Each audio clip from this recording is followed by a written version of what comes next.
J'interromps cette petite vidéo parce que j'ai une délicieuse annonce à vous faire. Je vais faire le premier événement SILA autour de l'essence initiale où vous pourrez même venir l'acheter en physique, c'est-à-dire là, voilà, en vrai, en live. Vous pourrez aussi rencontrer, moi en l'occurrence, et aussi toute mon équipe, donc Alexandre et Claire, mais également le docteur Arnaud Lambert, parce que le premier événement, on va le faire chez AST. J'ai demandé en fait à AST si on pouvait faire une première vente pour vous parler du complexe hydratant de l'essence initiale et aussi de quelque chose en médecine esthétique. On verra quoi avec le docteur Arnaud Lambert. Et ce sera donc le mercredi 14 mai. Je vous laisse un petit email pour vous inscrire. Vous pouvez absolument venir même sans le faire, mais c'est juste pour nous permettre de jauger le nombre de personnes qui seront là. Et ce sera à partir de 14h. Ce sera de 14h à 18h. Donc si vous avez envie de me rencontrer, de rencontrer également mon équipe, d'acheter l'essence initiale à un prix très très intéressant parce qu'il n'y aura pas les frais logistiques qui seront inclus dedans. Donc du coup, vous l'aurez vraiment à un prix beaucoup plus faible. Discutez avec nous, rencontrez également le docteur Arnaud Lambert qui à mon avis va vous présenter aussi une technique très intéressante en médecine esthétique.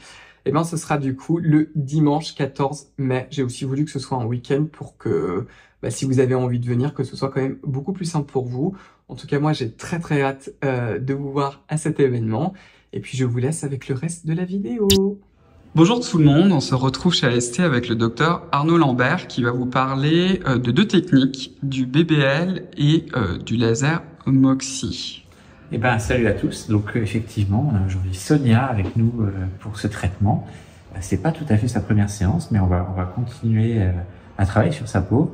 Et en fait, on fait une combinaison de deux technologies. La première, c'est le BBL, donc vous connaissez déjà sans doute si vous suivez Cyril, qui va nous servir à aller chercher le pigment en profondeur et à éclaircir un peu le teint. On peut aussi l'utiliser sur les rougeurs, mais dans le cas de Sonia, donc si vous vous souvenez, si vous la suivez également, ce qu'elle vous raconte, c'est qu'elle a un petit déséquilibre du teint pour deux raisons. C'est qu'elle a un petit mélasma et aussi du vitiligo. Donc elle est très malchanceuse. Et on va essayer d'atténuer un peu ces différences-là en enlevant un peu de pigment et en éclaircissant le teint. Donc le BBL, c'est sa deuxième ou troisième séance et on va essayer de éclaircir un peu tout ça, faire sortir du pigment et aussi donner une bonne mine. Et on va combiner ça au MOXIE, qui est un laser qu'on appelle le laser thulium, qui va travailler plus en superficie, qui va permettre d'exfolier l'ensemble de l'épiderme et donc de sortir également le pigment qui est plus superficiel, mais également, lorsqu'on exfolie l'épiderme, on vient travailler un petit peu le grain de peau superficiel, resserrer les pores, donner bonne mine et également avoir un petit effet sur la texture de peau, sur la production de collagène. Donc c'est une combinaison qui est très complémentaire parce qu'on joue à des profondeurs différentes et on a un traitement comme ça complet de la peau du visage en une seule séance. Alors pour réaliser ce traitement dans le même temps, on est obligé de faire des petites choses telles que, vous voyez là sur Sonia, on est obligé d'anesthésier la peau pour que le traitement soit très confortable. Et puis bien sûr, comme tout traitement laser, on va devoir faire attention avant, après, au soleil. C'est pas un problème avec Sonia puisqu'elle se protège déjà très bien. En tout cas, il faudra faire surtout attention aux UV, à l'exposition. Et puis les jours qui suivent le traitement, simplement une routine très simplifiée avec une crème cicatrisante et une crème solaire. Et le temps que la peau soit complètement remise de son exfoliation, 3-4 jours, elle va avoir la sensation qu'elle s'émiette un petit peu comme ça, avant de reprendre tranquillement le cours de sa routine habituelle.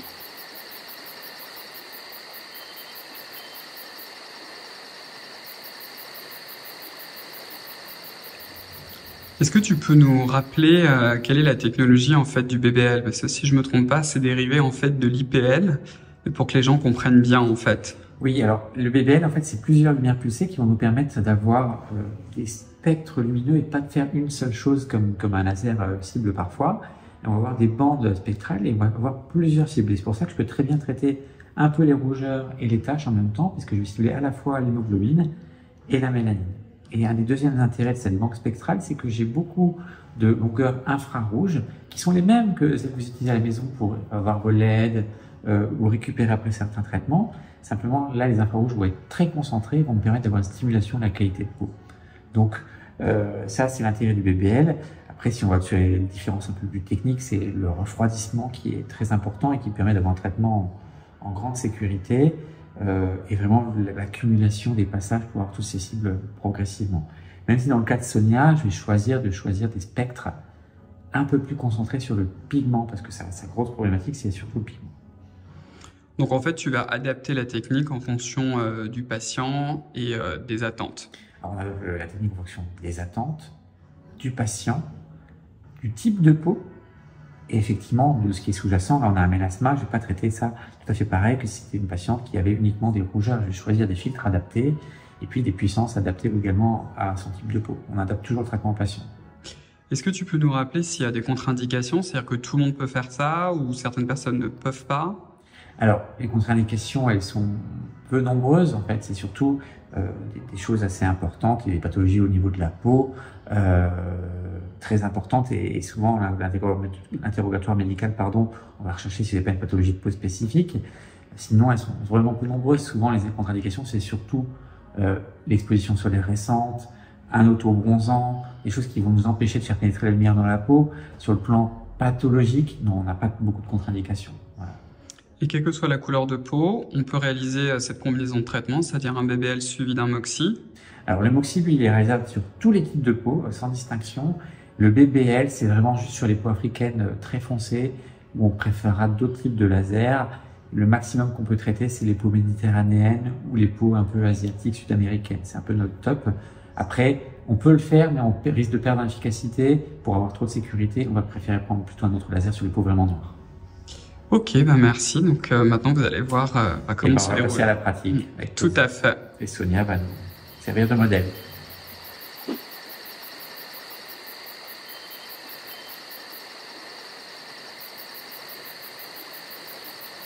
Alors on va vous montrer l'appareil qui se trouve juste ici. Donc sur le même appareil, vous avez la partie BBL et la partie MOXY qu'Arnaud vous montrera après. Donc ça, c'est la partie BBL. Voilà, et donc là, je choisis le filtre adapté à ce que je cible sur la peau de Sonia et aussi que j'adapte en fonction du type de peau. Puis là, vous avez l'adaptateur et le refroidissement qui vient être directement au contact de la peau pour être en toute sécurité. Voilà. Ouais, parce que l'idée, avec toutes ces techniques-là, mais en particulier avec le BBL, c'est de ne pas trop chauffer la peau parce que sinon on pourrait avoir un retour d'hyperpigmentation et de brûlure en fait. Voilà, et puis moi je peux régler donc un refroidissement très important sur la peau au degré près. Et donc là, sur un cas de mélasma, je refroidis très très fortement la peau. Voilà. Ok, bah c'est parti.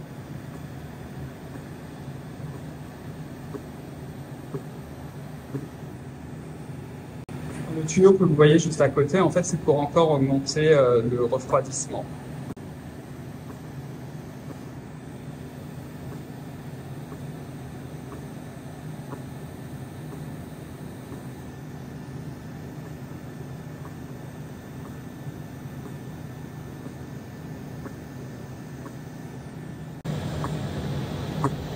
Alors, comme vous pouvez voir, c'est aussi une technique qui n'est pas forcément limitée uniquement sur le visage. On peut également aussi le faire sur le cou et j'imagine aussi sur le décolleté. En fait, oui, on peut traiter toutes les zones du corps et on traite très fréquemment en fait toutes les zones qui subissent le photovieillissement, décolleté, mains, avant-bras, jambes. Et à partir du moment où il y a des lésions pigmentaires et vasculaires liées au soleil, c'est très intéressant.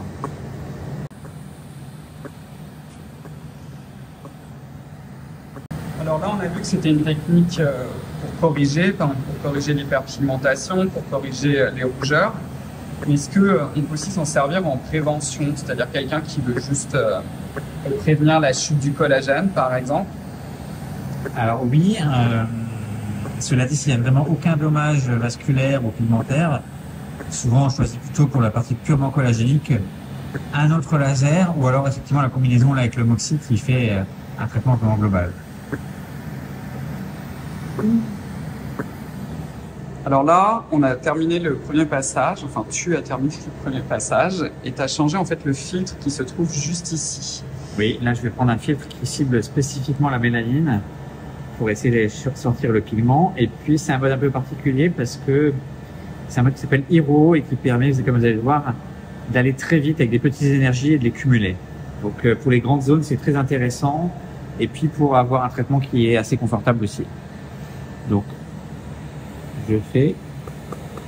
Voilà. Donc là, c'est un des intérêts du BBL, c'est de pouvoir tirer à 4S, c'est-à-dire 4 tirs par seconde.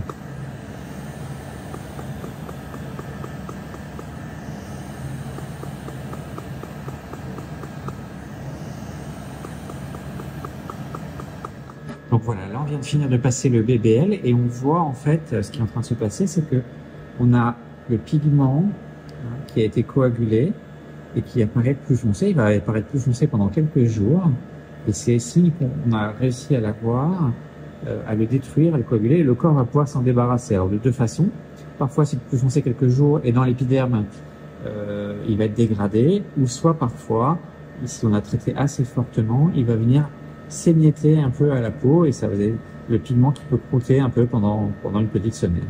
Donc il apparaît plus foncé.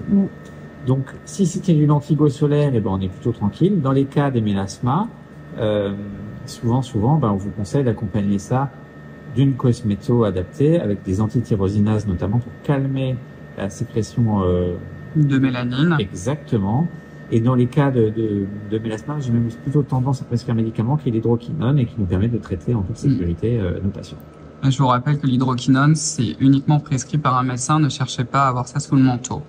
Oui, en fait, ce qu'il y a, c'est que ça doit être stabilisé et que, en fait, ça a aussi une durée de vie limitée dans le temps. Évidemment, ça périt, mais si on vient l'utiliser de manière non stabilisée, on peut avoir plutôt les effets négatifs de l'hydroquinone et on a des patients qui ont acheté ça au marché noir et qui se retrouvent avec des lésions indélébiles sur la peau. Et Sonia, tu confirmes que c'était pas du tout douloureux? Non, absolument pas. Donc, et je confirme aussi que c'est la deuxième solution énoncée par Arnaud chez moi. C'est plutôt la tendance émiettage. Émiettage, parce que tu as beaucoup de pigments. Voilà. Ouais. Et il a fallu combien de temps la dernière fois que tu as fait ce traitement-là C'était assez rapide. C'était assez rapide. Je ne sais pas te le quantifier en termes de... Mais c'était vraiment pas long. Mais c'était environ une semaine, quoi. Oui, moins, je pense. De toute façon, vous pourrez suivre Sonia sur son Instagram. Je vais vous laisser le lien dans la description. Et on va passer à la seconde partie du traitement avec le Moxy.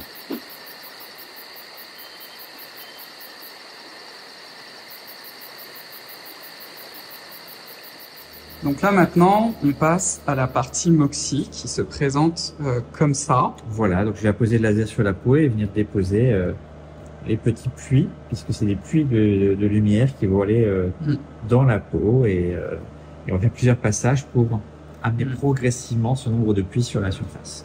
Et là, ce que vous voyez, là, vous voyez qu'il y a déjà une lumière dessus. Regardez là, vous voyez une lumière. Ça, c'est une diode. Hein. Le laser en lui-même, vous ne le voyez pas, mais ça permet en fait au médecin de savoir où le laser passe. Et vous voyez également qu'il y a des petites roues en fait qui sont juste dessus sur l'embout, qui permettent en fait de guider. Voilà, parce qu'en fait le laser Moxy est à 1927 nanomètres, c'est donc dans l'infrarouge, l'œil nu ne le voit pas. Exactement. Et c'est un laser fractionné. Donc, en fait, il fait comme des petits trous, mais c'est ce qu'on appelle non ablatif, c'est-à-dire que ça ne pénètre pas à l'intérieur de la peau. Alors, la lumière pénètre dans la peau, non ablatif, mais elle ne fait pas de trous. Alors, on est parti.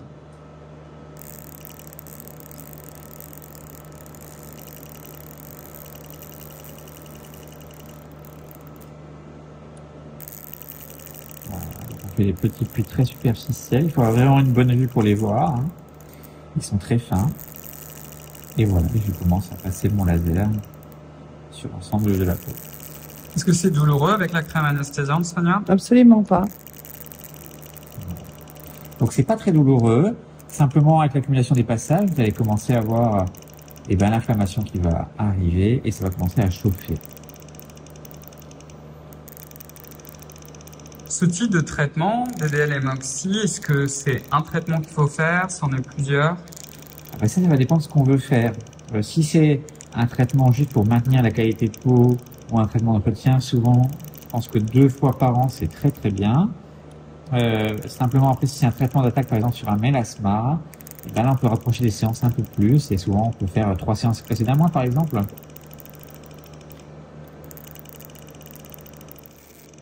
Alors, je ne sais pas si vous allez le voir à la caméra, mais visuellement, en fait, on voit des tout petits, un peu comme des tout petits trous à la surface, mais je vous rappelle qu'il n'est pas ablatif, hein, celui-ci.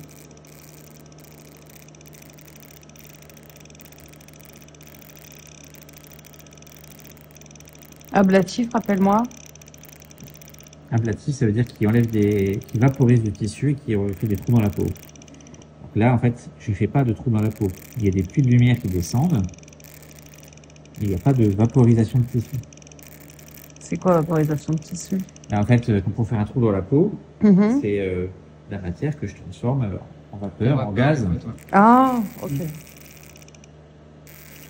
Je ne fais pas trou dans la peau, ça veut dire que je te vaporise pas les tissus, je viens simplement les chauffer pour les stimuler.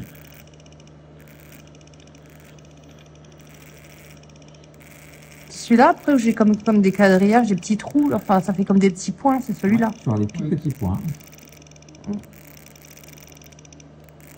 Et c'est ces petits trous, en fait, qui vont venir après faire la matière que tu vas voir s'émietter pendant 4 jours. C'est ça, ouais, ça s'en va, ouais. Mais je peux laver, après demain, je peux me laver normalement. Alors, normalement, tu peux aller à la douche, mais tu évites de faire des traitements trop exfoliants, trop agressifs. Et l'idéal, c'est d'utiliser simplement ta crème cicatrisante. Et généralement, quand on applique la crème cicatrisante, on voit les débris épidermiques qui s'en vont.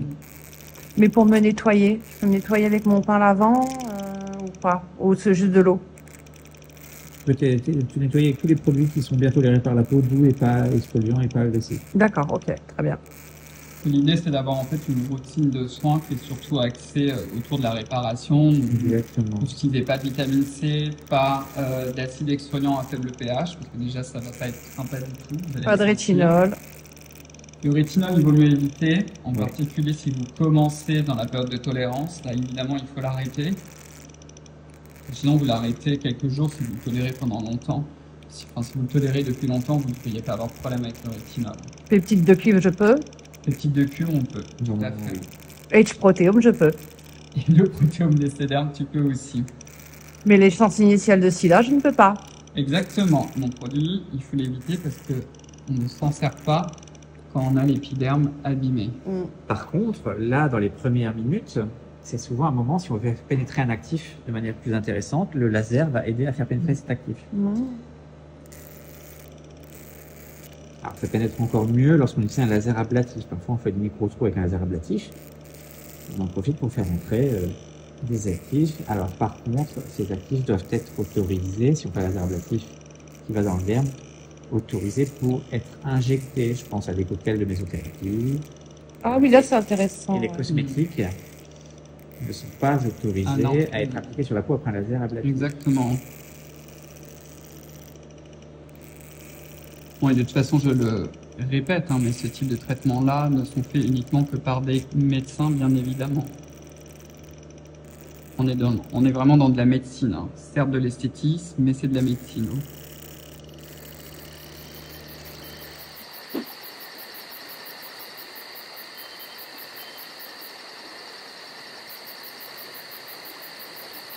Alors le traitement est maintenant terminé. Sonia va bientôt passer sous les LED dans le domaine du rouge et de l'infrarouge. Exactement. Donc là, on va essayer d'accompagner, de charger les cellules en énergie pour qu'elles travaillent mieux et puis peut-être avoir un petit effet anti-inflammatoire. On voit la réaction de sa peau qui commence à travailler. Et puis, donc, elle a 4 jours où la peau sera un peu marquée, un peu visible, le pigment qui va sortir et puis l'épiderme qui va s'exfolier. Puis après, progressivement, elle va revoir sa peau normale et puis les résultats commencent à être vraiment bien visibles au bout de 3-4 semaines et puis ça peut aller jusqu'à 3-4 mois pour la partie texture de peau. Alors peut-être juste pour la fin, juste pour rappeler, en fait, donc c'est une technique qui permet de lutter contre l'hyperpigmentation pour les personnes qui ont par exemple des lentilles solaires, des taches, du mélasma. Oui. Et les rougeurs également, et puis là la texture de peau, les pores dilatés. Un traitement un peu global en fait, c'est pour ça qu'on combine les deux technologies. Exactement. Bah écoute, en tout cas, merci beaucoup de nous avoir montré cette technique. Un énorme merci aussi à Sonia. Merci à vous. On verra sur Sonia nous tiendra au courant de l'évolution. Ouais. Merci infiniment. Et comme je vous ai dit, de toute façon, je vous laisse l'Instagram du docteur Arnaud Lambert, mais également de Sonia, qui va du coup vous expliquer un petit peu toutes les suites. Et puis, on va se revoir très très vite pour une prochaine vidéo. Avec plaisir. Salut. Bye bye.